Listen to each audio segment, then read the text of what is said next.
Hey, welcome back to this week's podcast. Our reviewer of the week is Andrea MN.MN, and she says, such a great podcast. I love listening to this. She has such a great, soothing, but energetic voice to listen to, and I love all of her knowledge she shares, as well as the birth stories we get to hear. Thanks for what you do. Andrea, you are not going to be disappointed today because I have Courtney Hart with me here again. If you guys had listened before, and I'll put this previous episode link in the show notes, but Courtney was with me as a labor and delivery nurse, and we had an excellent conversation all about birth and pregnancy and moms for our last episode. And now you guys get to hear from her all about her incredible birth story that she's sharing with us today. So Courtney, take a moment, reintroduce yourself and anything about your family, and then we'll jump into your pregnancy and birth. Thank you. So I'm Courtney Hart. I am a labor and delivery nurse at an LDRP, so labor, delivery, recovery, postpartum unit in a hospital. And I've been doing that for about 3.5, 4 years now. And I'm also a certified breastfeeding counselor and super passionate about all things women's health.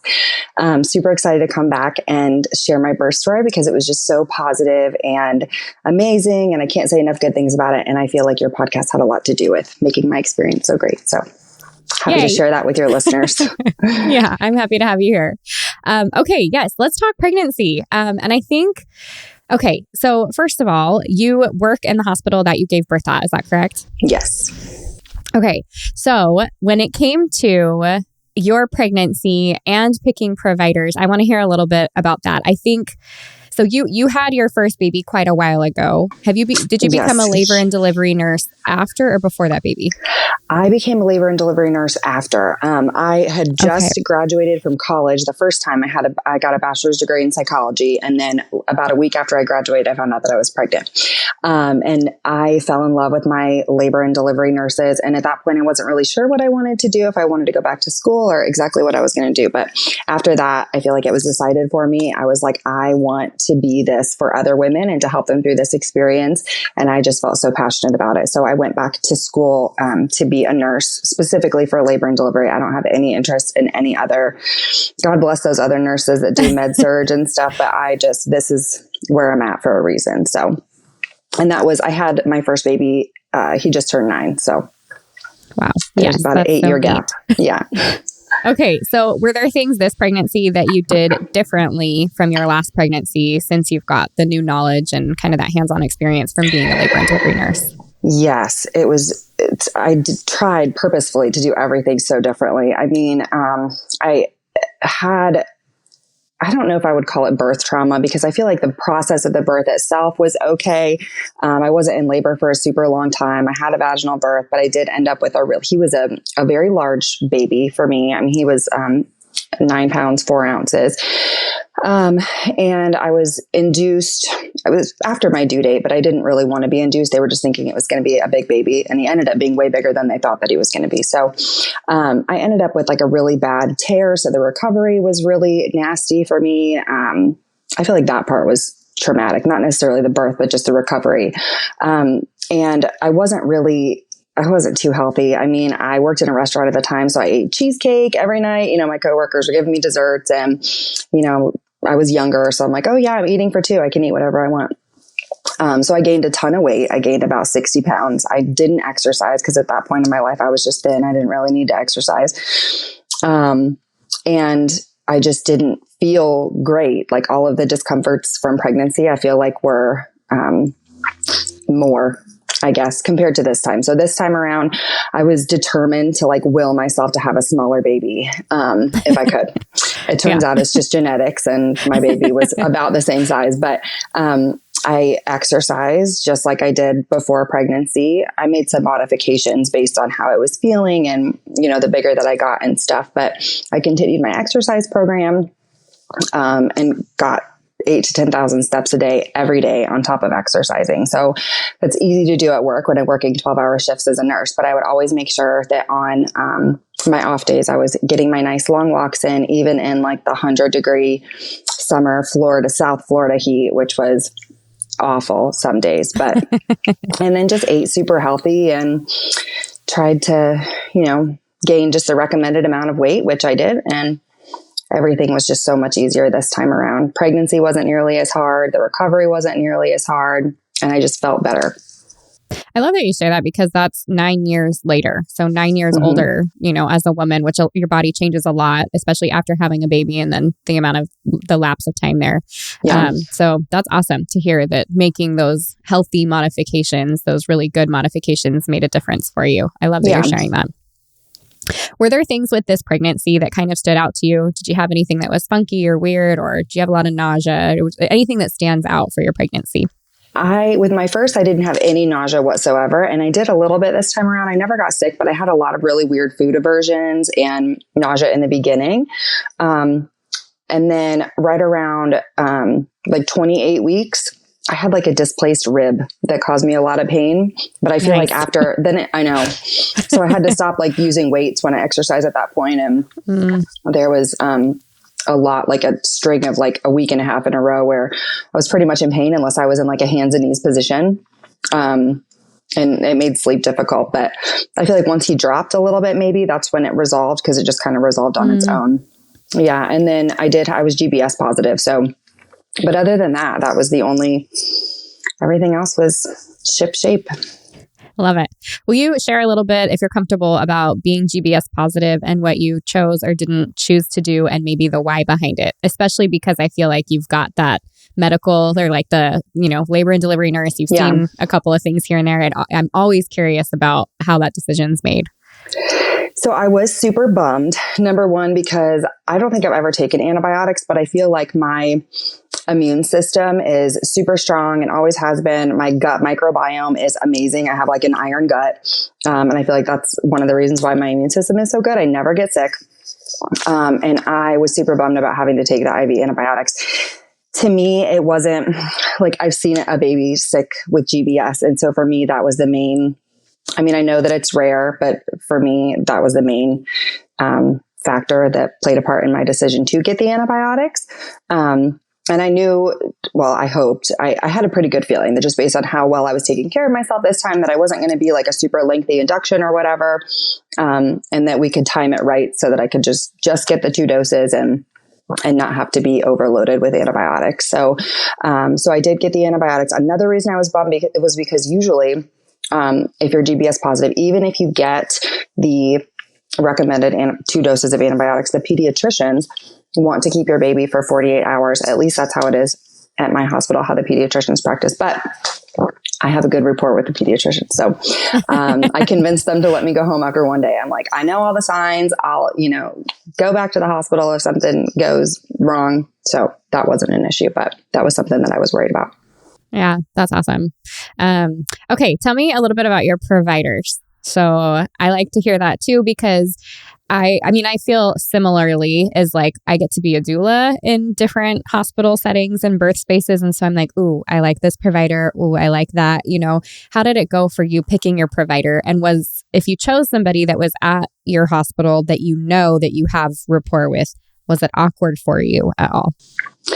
Not awkward at all. I feel like this is just what we do for a living. So there's never been I never thought twice about delivering there or having a provider that I know, or even having like some of my closest friends at work be there for my birth.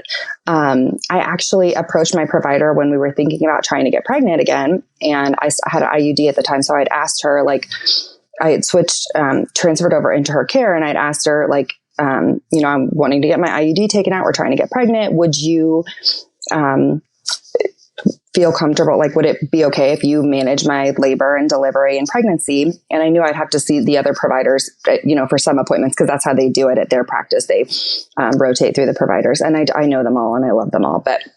And she was like, yes, absolutely. I'm so honored when you guys as nurses, trust us during this time, bringing your child into the world. So, and I chose her because I'd attended births with her before, and she's always she's an obstetrician, but she kind of practices more the way she is with her patients. I feel like I see the midwives behaving more that way. Like, she's very, very patient.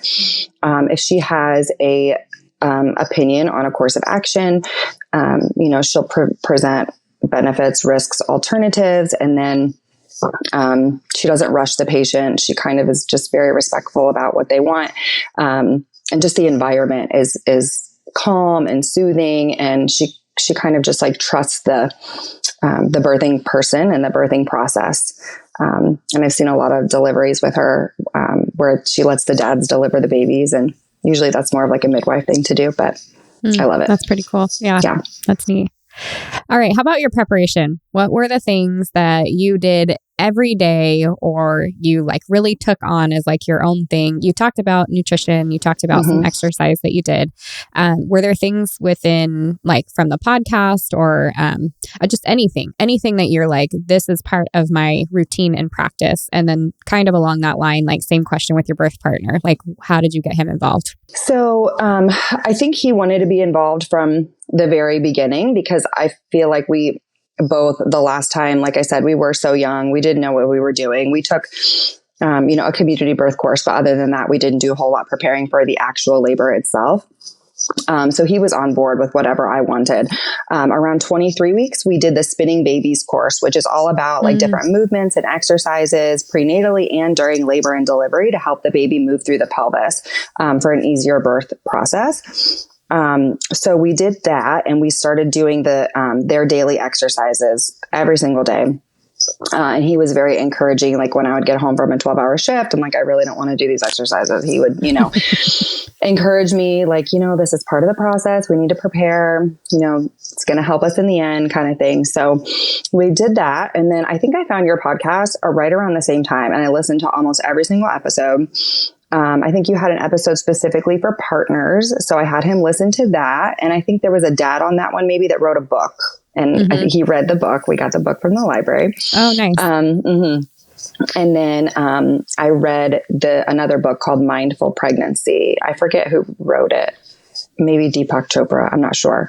But that had some good advice in it as far as like diet and exercise goes. So the Spinning Babies exercises, the three main ones are like inversion, squatting. I can't think of the other one right now. Rebozo, maybe? I don't remember, but I don't know Spinning Babies, but you're talking about our 3 daily ones right now. Okay, perfect. Yeah. All so you're missing is the pelvic tilt. They're very similar. Yeah. So the Spinning Babies taught my husband how to do the Rebozo and how to assist me in all of those moves. So we did those religiously every single day. We did, from your episode on relaxation, we incorporated all those different things. So, the positions, we used the birthing ball, different types of massage, different types of touch to figure out what would feel good, which is it's kind of hard when you're not having contractions to kind of think like what would feel good if I was having a contraction, but just like to learn what kind of touch in general, what kind of positions were comfortable as my belly got bigger, getting in the bathtub, essential oils. We got all the doTERRA essential oils that you recommended, including the balance blend that you talk about. I love that one. And then toward the end, I think you did an episode on curb walking too. So when I was taking my walks every day, I would incorporate curb walking as well, trying to get myself into labor. Nice. And at what point did things kind of like kick off? So take me through that like first contraction. Let's hear this birth story. So I was having contractions, not regularly, but consistently. So never in a regular pattern, but consistently since I was like 28 weeks. So there was like a scare there for, a little bit, like maybe I'm going into preterm labor, but they never like changed my cervix or anything. So my doctor was like, this is just what your body does apparently. So it is what it is. But they never got stronger, it never got stronger or longer or anything like that. So towards the end, we actually had our busiest month ever at my hospital. We broke a record for births, and couple of weeks, so I was 39 weeks and 3 days. And in the weeks leading up to it, we would joke at work, like I was scared to go into labor because I'm like, we have no rooms. Like, where are you guys going to put me? My friends would joke like, oh, we'll decorate the PACU for you, or you can deliver in triage or the OR or whatever. So I was like scared to go into labor, but it got to a point where I was working. It was my weekend. I work with the same weekend crew every weekend that I work. And it was just like best case scenario. Like it was my weekend crew and my favorite room was available and the staffing was great and the floor wasn't too busy. And I'm like, I want to go into labor this weekend. So I had my provider strip my membranes at my 39-week appointment. which was a couple of days after I was 39 weeks. So nothing really happened that day. I went to work the next day, and I had an assignment that didn't allow me to really walk around a lot. My supervisor was like, we wanted you to take it easy today. So we gave you, this assignment. Basically, I just was like sitting in the nurse's station with these babies. But I got out the birthing ball and I was doing my positions and my exercises, and nothing was really kicking off. So my provider wasn't on that weekend either, but I had kind of debriefed with her beforehand. It was like, listen, like realistically, are you going to be able to make it to my birth if you're not the provider that's on? And she's like, yeah, I just need notice. And if she wasn't able to make it, I was super comfortable with the provider that was on. So another reason, like I said, the stars all aligned. My favorite anesthesia provider was on. It was just, everything was perfect. So I was like, I want to go into labor. So the provider that was on was like, let's strip your membranes again. And I was like, okay, let's do it. So we waited to the end of my shift, and she stripped my membranes again. And, another part of it was that, so I know I delivered, I think the last time when I was 40 weeks and 4 days, and I know how big my baby was and that whole recovery process and everything that occurred because of that. And I wanted to just go into labor just a little bit sooner because of that. I mean, I know some women can have big babies, all women can have big babies, you know what I mean? But I just know for me, I just didn't want that to happen again. So I'm like, I didn't want an induction, but I'm like, if I can get this to get going on its own beforehand, the sooner the better. I was also taking the primrose oil too, twice a day. So anyway, so she stripped my membranes again that at like 5 or 5:30. My shift ends at 7:30. And within a half an hour of her doing it, I started noticing stronger contractions right away.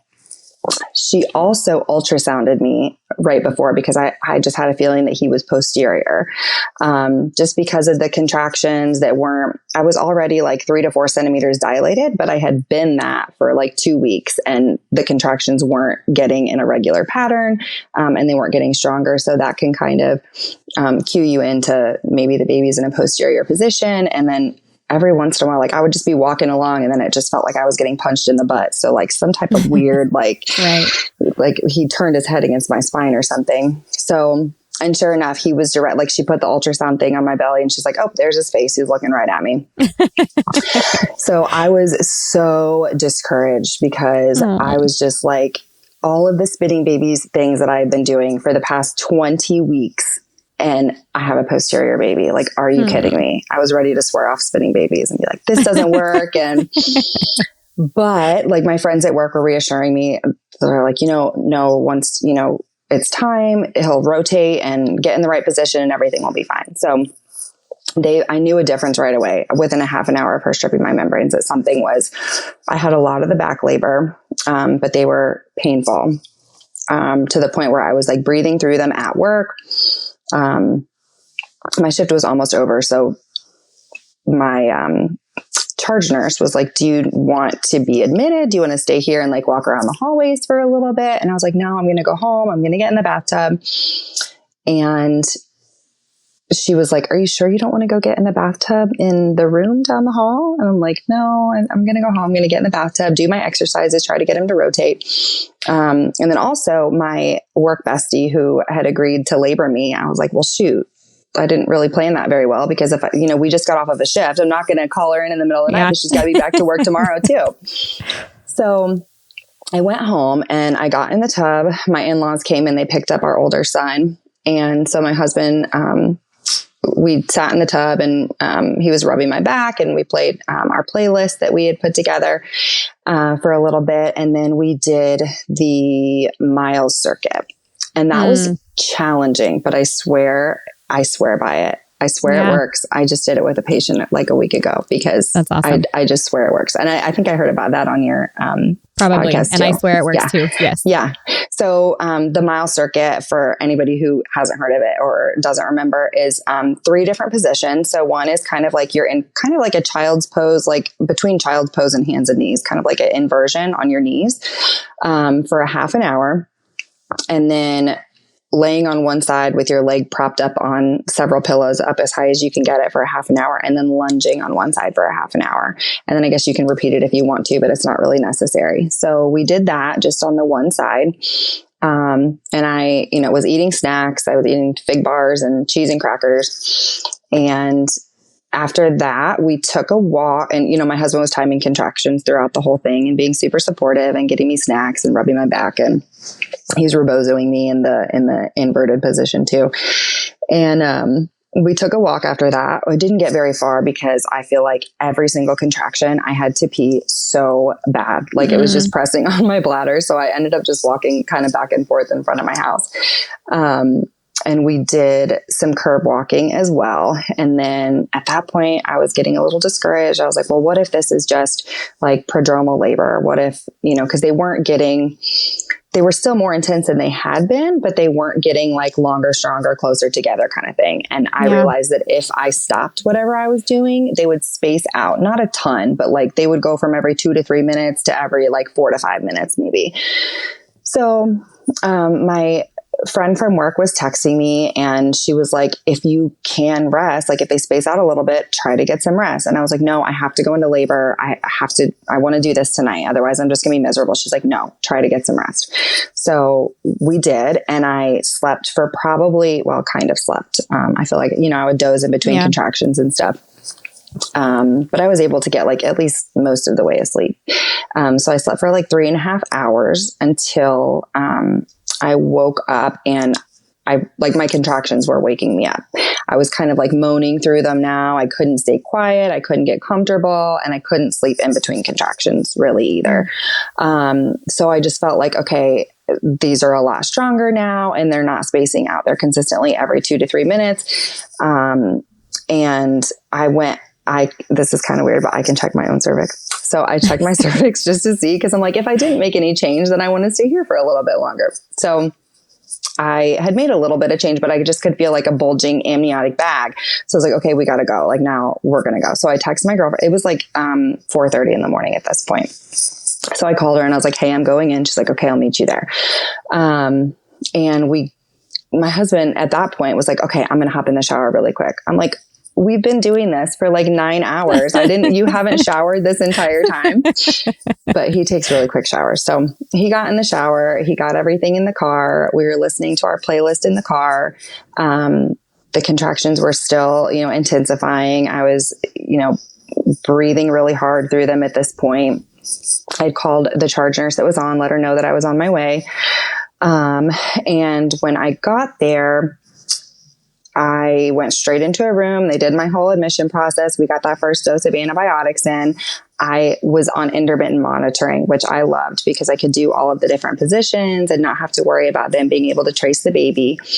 And I knew that I wanted an epidural because I didn't want to go through that whole process with the tearing and everything at delivery. If that were to happen again, I didn't want to go through that process without an epidural, but I wanted to be able to handle contractions more and progress more in labor, because the last time I pretty much got the epidural, like my water broke at 4 centimeters and then contractions started coming hard and I got the epidural within like an hour. So I wanted to be able to handle more of the labor process. So I'd been laboring at home for by the time I got to the hospital, I'd been laboring for like 9 hours.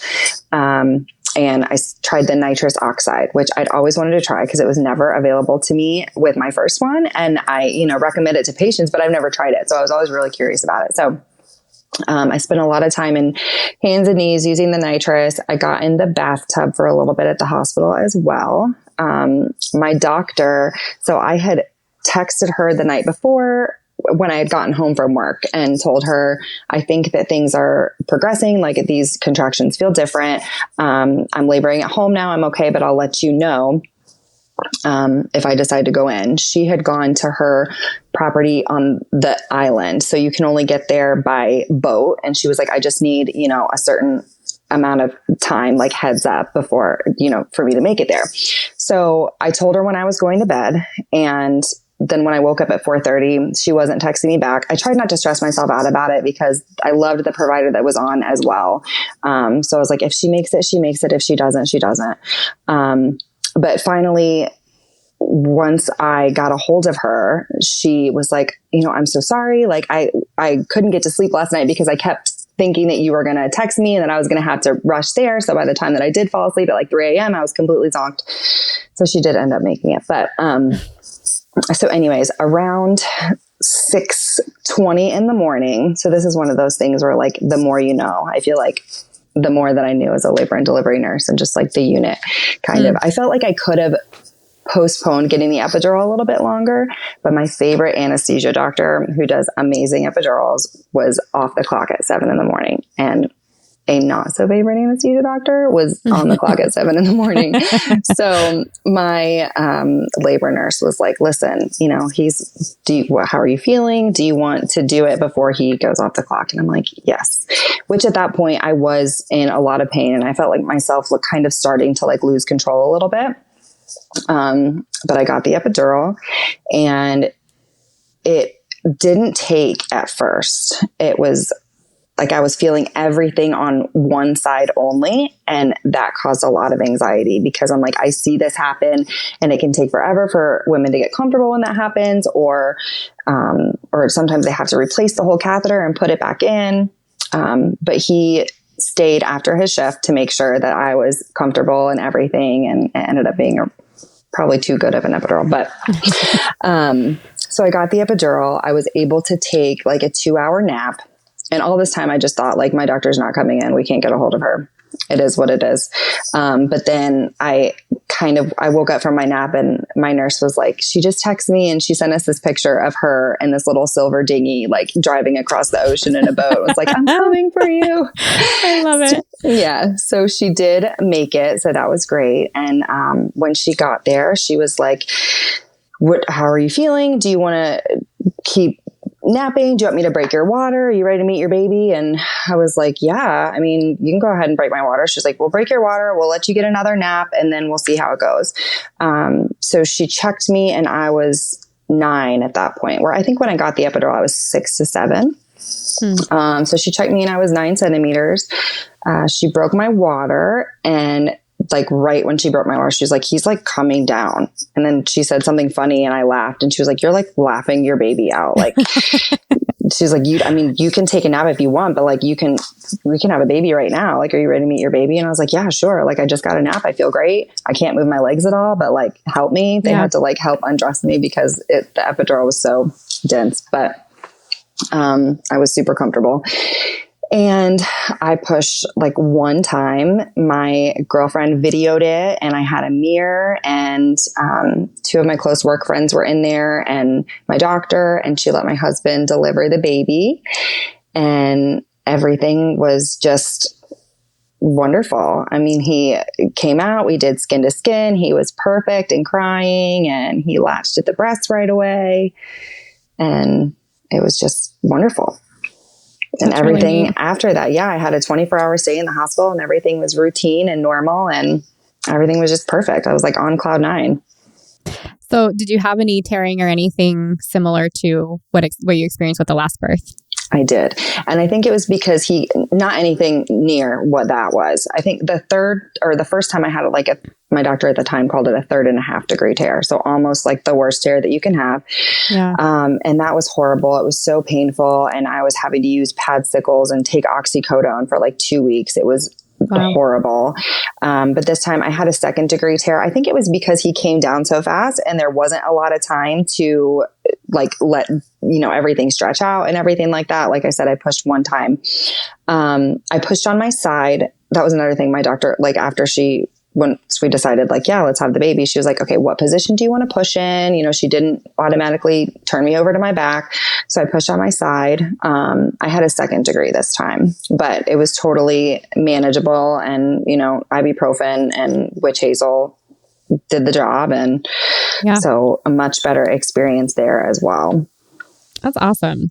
Will you take me back a little bit towards the beginning of your story where you were talking about those first contractions and whether you were still at work or once you were home and working through them and doing some of those exercises? What did you use or what did you do that made you more comfortable or able to work through them? What did you intuitively do? Was there like swaying and breathing? Tell me a little bit about how you handled contractions. So the bath helped a lot. And I was so happy that I was able to use that because with my first, they brought me in for an induction, and I'd asked them, okay, can you break my water instead of doing the Pitocin? Because I was already favorable and everything. And they were like, sure. But they never told me that once your water's broken, you can't get in the bathtub. So I was never able to utilize that with my first. And so I loved sitting in the bathtub with my essential oils and listening to my playlist. I love the Guardians of the Galaxy movies. And so the Guardians of the Galaxy soundtrack was my labor playlist. That's amazing. I love that. I loved it. And then we also, I liked keeping moving felt really good. Like I never felt like, at least at that stage of my labor, I never felt like this is making it hurt more or, I don't know. I just really liked to keep moving. So like the walking and the curb walking, and we did the birthing ball as well. So I sat on the ball and kind of leaned over my bed on some pillows. That felt really good too. And having my husband put counter pressure on like my lower back and my hips. Cause I feel like once contractions started getting more intense, it felt like somebody was like opening up a vice inside of my hips. It was so painful. So that really helped as well. It's a very detailed, good description of kind of what is happening inside of there. Like I remember like thinking like, please stay together, body. Like don't do anything weird and like bust open. Yeah. It's a weird sensation. That's what it feels like. But that counter pressure is huge. So were there things that you did? Like, did you practice this before? Did you tell him where to put his hands and all the things? Or like, how did he know what to do? We did. We practiced it before, and I kind of told him in the moment too. So, I told him what to do. He never really. I guess I wasn't to the point yet where I was like, silence. I can't talk to you. You just need to know what I need. You know what I mean? So I told him in the moment too. But we did practice that beforehand as well. That's awesome. All right, talk to me a little bit about your postpartum, because it sounds like it went well. But also you're in Florida and there was a hurricane. And I'm like, what? So the first 4 weeks of my maternity leave were so magical. And it was like, I had this beautiful baby that I just could stare at all day long. My husband was off work too. He was just like waiting on me hand and foot and telling me how beautiful and amazing I was. And then the hurricane happened, and it wasn't supposed to be that bad. I mean, we weren't even in the, the cone or whatever. I just had a weird feeling. I don't know what it was, but I just had a weird feeling that I was trying to convince my husband to evacuate, because when Irma came, that's what we did. We evacuated all the way up north to Indiana to spend time with family. So I wanted to do that because the hurricane was coming. My family's flights got canceled, so they couldn't come down. They had planned to come visit and they couldn't. So I was trying, just because I wanted to go see my family, I was like, let's go. Like, it's going to come here. It's going to come here. We need to get out of here. He's like, no, it's not. We're not in the cone. Like, we're not going to, it's fine. He's like, and I asked all of our neighbors and nobody flooded with Irma, and it's going to be fine. We're on the hospital grid because there's a hospital right next to us. It's like, we're on the hospital grid. So if we lose power, it'll only be for like a day. But we did flood. It was, we didn't flood really bad, but I mean, the hurricane itself was obviously devastating to our entire area. We flooded a little bit, but enough. I mean, a little water can do a lot of damage. Were you in the home when the hurricane hit? No, we went to my in-laws just up the road because we have hurricane windows, but we don't have the shutters. So I didn't want to see the hurricane happening. And not be able to shut it off. So we went there because they have, the roll downs, everything's like a fortress. So I actually didn't really see the hurricane at all while it was happening. But our downstairs, thankfully we have a 2-story house, so half of our house was still inhabitable, but they had to rip out all of the flooring, the cabinets, a couple of feet of drywall. And And so our house was like a warehouse. It's finally put back together after like 3 months, but Wow. our house was a warehouse and with a newborn, and that was challenging. But we did. So after the hurricane, we ended up being without power for like 6 days. So we got in the car. So we got in the car, and my in-laws had a generator, and we were there for like 2 days after, but we packed up the kids and we got in the car and we drove all the way to Indiana. So, to see family. So we drove like 20 hours, with a newborn, and that actually he was great. He slept like the entire way. So that's awesome. So we didn't have to deal without power with a newborn, but that's good. And I was super thankful for like breastfeeding and not having to worry about formula. Yeah. How is I don't know how it was the first time, so I don't know what you have to compare it to or if that was good or bad or whatever, but how do you feel like postpartum, your emotions and mood and stuff was, both births, if you want to compare for a moment? I feel so much better. I felt so much better this time around. Like I was on cloud 9. I felt like everything was so much easier. And it's hard to say whether or not that was just because it's your second kid, so you kind of have an idea what to expect, or because I'm just older and more like established. Like I said, when I got pregnant the last time, I had just graduated college and we were 23 years old. And so that could have played a part as well. But I think a lot of it had to do with like the steps that I took to prepare myself, gave me a better experience and then an easier recovery afterward. And I never had any feelings of, I don't even think I had like the baby blues. I was just on cloud 9. I was so happy with my experience. I was like, I want to do this again. My husband said, no, he's like, no more kids. But he's like, that ship has sailed. He wanted more years ago. But I feel like if I would have known that it could be so easy and so enjoyable the second time around, I would have done it a long time ago. Oh, that's so interesting. And I love that you're sharing that, because I hope other women hear that and that can play a part in their birth stories too. Yeah, me too. Because I feel like, because maybe then I would have had a third if I would have done it, when I had a second when I was a little bit younger. So it's interesting but my first experience played a part in me not wanting to have another one because it was so like traumatic, and the recovery and adjusting to postpartum life and everything that at that point was so difficult, but it was just so much easier this time around. I have to say, it's pretty neat that even though that first time had some like obviously really rough stuff from it, that it still like catapulted you into what you do today, and like all the serving of the women that you've done for the last 9 years. I'm just like astonished and so grateful for people like you and for the work that you do. So I think it's neat that and I feel the same way. Like if my first birth wouldn't have gone the way that it did, I wonder if I would have taken the time to become so educated and knowledgeable and serious about, future pregnancies myself, and found such a passion for it. So I just love that it can do that, and that there are people, within the industry that feel called to it and are doing the loving work of like helping women through such a sacred time in life. So that's so neat. And I love that you are surrounded by a ton of people just like you, other nurses and stuff that you can count on. And it's just such a neat circle of life. I don't know. It's really cool. Yeah. I mean, it's definitely, birth is life changing. So, if you have a good experience or a bad experience, that can definitely shape your outlook on things and make you want to get involved to shape that experience for other women. So, yeah.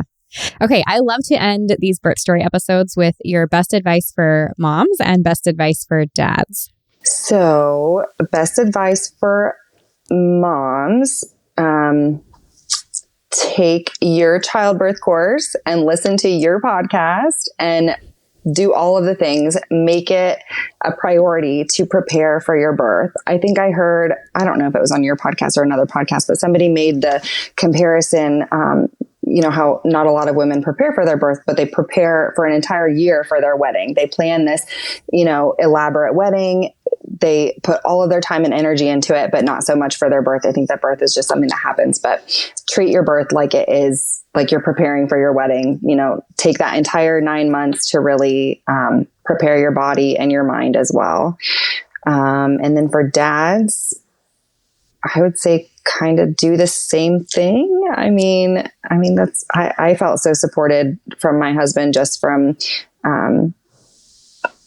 reading the books and incorporating some of the things and things that he would read, he would bring it to me and be like, oh, would you like this?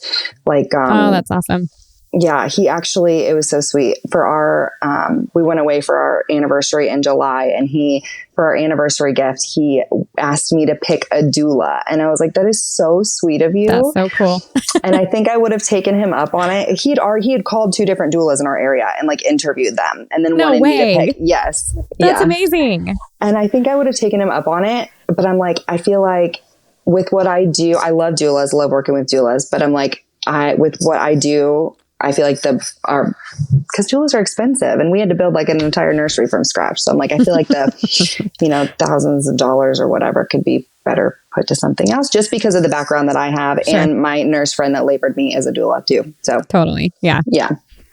I love it. Well, thank you so much. Thank you for getting back on here and sharing your birth story with everybody. I know it's going to inspire tons and tons of moms. So I really appreciate that.